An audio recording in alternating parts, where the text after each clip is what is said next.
All right, let's talk about Frank Clark's contract details.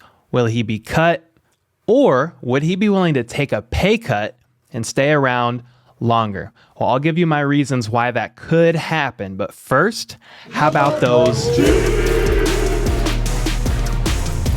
If you love the Kansas City Chiefs as much as I do, subscribe to this channel and turn notifications on so that you can stay in the know with daily news about our favorite team. All right, with that being said, let's talk Frank the Shark Clark. So Frank is under contract until 2023 with a 2022 cap number of $26.3 million. This cannot continue, y'all. It cannot. And we all know it. If we release Clark, though, as a post-June 1st cut, this could save the Chiefs $19.5 million in cap space. So Clark has played in 43 games, recording only 18.5 sacks. His totals have declined each year as well. I mean, think about this. In 2019, we traded a first round and a second round pick for him, and a bunch of money we're paying him, and he's not producing. He has had 8 sacks in 9 playoff games, but honestly, I think Chris Jones should be getting a lot of that credit. I know there's a stat out there that says Chris Jones has 0 sacks in 11 playoff games, I think it is, but he has disrupted the pocket in a lot of these games, and Frank Clark is getting some gimmies. Not always, but sometimes. So, could Frank Clark restructure his contract like Sammy Watkins did in 2020?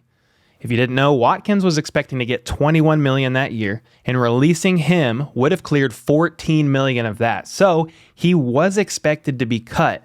But time went on, we didn't hear any news, and Watkins was still on the roster. And 3 weeks after free agency, he did take a pay cut to stay with the Chiefs. It didn't seem like a ton, but he reduced his salary by $5 million, opening up extra funds for the team. Now, we all know the following season he left and went to Baltimore, but it's interesting to think about. Pay cut, Frank Clark. I'm about to give you my reasons why I think he would do it. But if you are finding this content valuable, can you do me a favor and hit that like button real quick? This will help more Chiefs fans find this content, and I personally would very much appreciate it. So back to Clark. He made it clear in his presser after the AFC Championship loss that he wanted to stay in Kansas City. He said, "My house is here, my daughter goes to school here, and quote, KC is home." So he could be motivated to avoid free agency given his decline and production and his injuries that he's had over the last couple years. If you don't remember, he missed time in 2019 with an illness and multiple games with hamstring injuries. Also, we cannot forget this. He faces legal trouble in Cali from multiple, yes, that's more than one, firearm arrests. A suspension from the league may actually still be possible, but we will have to see how the rest of this plays out in court.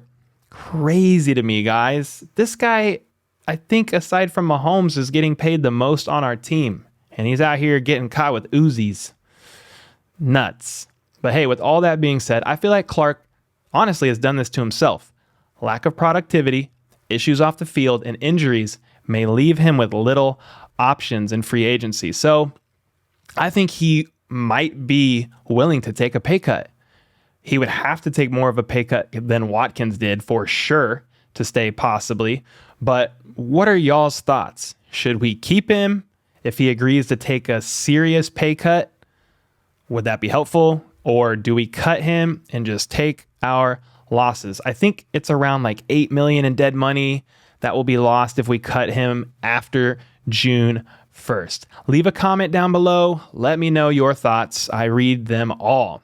If you like content like this, make sure to like and subscribe for daily Chiefs news. I'm here to stay. You'll be getting news about the draft, free agency, coaching changes, and all that stuff will be covered.